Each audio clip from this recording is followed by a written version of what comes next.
Salut tout le monde, c'est Michael Wolf. Ceux qui me suivent depuis longtemps savent que je suis un fan fini des fonds négociés en bourse. Et plus particulièrement de ceux qui représentent le S&P 500 et le Nasdaq 100. Mais quand on parle de S&P 500 et de Nasdaq 100, on parle majoritairement de compagnies américaines. Et une des règles principales quand on parle d'investir son argent, c'est la diversification de son portfolio. Et dans ce cas-ci, une personne comme moi qui a la majorité de son portfolio d'investir dans des compagnies américaines, soi-disant le S&P et le Nasdaq, est-ce que c'est vraiment diversifié?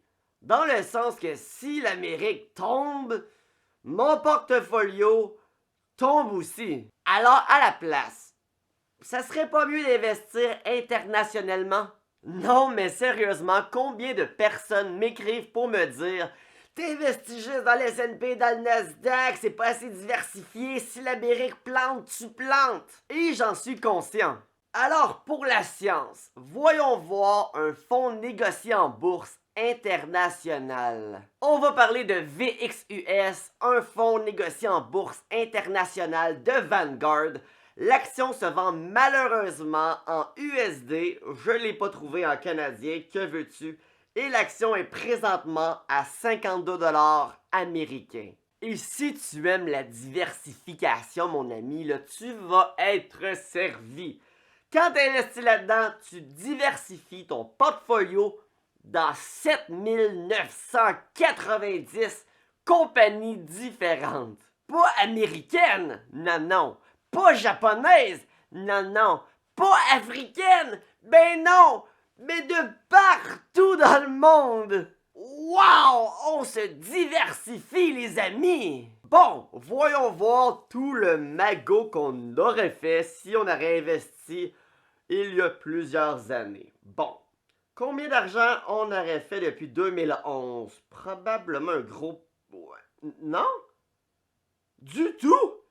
VXUS a fait un gros 6% de profit depuis 2011. Mais à sa défense, l'action rapporte quand même de bonnes dividendes, là, un peu plus de 3% en 2022. Mais est-ce que c'est vraiment une raison suffisante pour investir dans un ETF international? À mon humble avis, non. La vérité, c'est que la bourse internationale performe mal, et ce depuis plus de 10 ans. Est-ce que c'est une preuve comme quoi que ça va continuer de mal performer?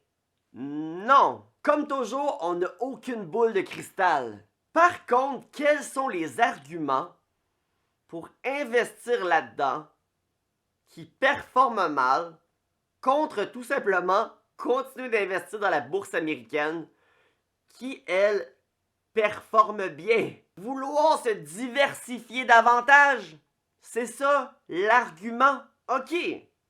Mais pourquoi? Oui, je suis d'accord que quand on investit dans le S&P 500, on investit juste dans les compagnies américaines. Oui, je le sais. Mais est-ce que c'est un problème? Est-ce qu'on peut réellement dire qu'on manque de diversification alors qu'on investit dans 500 compagnies différentes? Et ce, avec le simple argument que ces 500 compagnies, viennent pas mal de la même place. À mon humble avis, encore une fois, non. Écoute, voilà ce que j'ai à dire sur les actions, les ETF internationales. À moins de déjà avoir des centaines de milliers de dollars investis, je me casserais même pas la tête à me demander est-ce que je me diversifie davantage en allant dans des actions internationales. Évidemment, si j'avais dans les 7 chiffres à investir, probablement que j'investirais un peu dans des actions internationales parce que rendu là, tu veux juste vraiment limiter les risques au plus que tu peux. Mais si tu commences à investir, t'as même pas 100 000 d'investis, t'as 20 ans, pourquoi te casser la tête à investir un peu dans le S&P, un peu dans le Nasdaq, un peu dans le Dow Jones, un peu international? Pourquoi? On s'en fout. Ce qui va réellement faire la différence entre toi et ton voisin qui investit aussi, c'est à quel point vous investissez à chaque semaine. Et ça, c'est tout simplement en lien avec deux autres choses. À quel point que vous gagnez de l'argent et à quel point vous économisez de l'argent.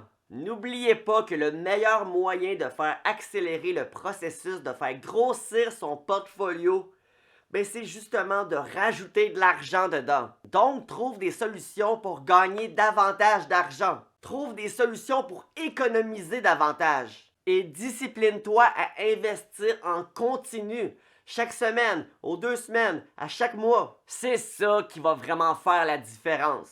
Et si tu as besoin d'aide pour te guider, n'hésite pas à investir dans mon e-book. Le lien est en description. Comment investir à la bourse en moins de 20 minutes. Avec ça, tu vas avoir toute ma stratégie d'investissement de A à Z. Et sur ce, je vous souhaite à tous et toutes une excellente fin de journée.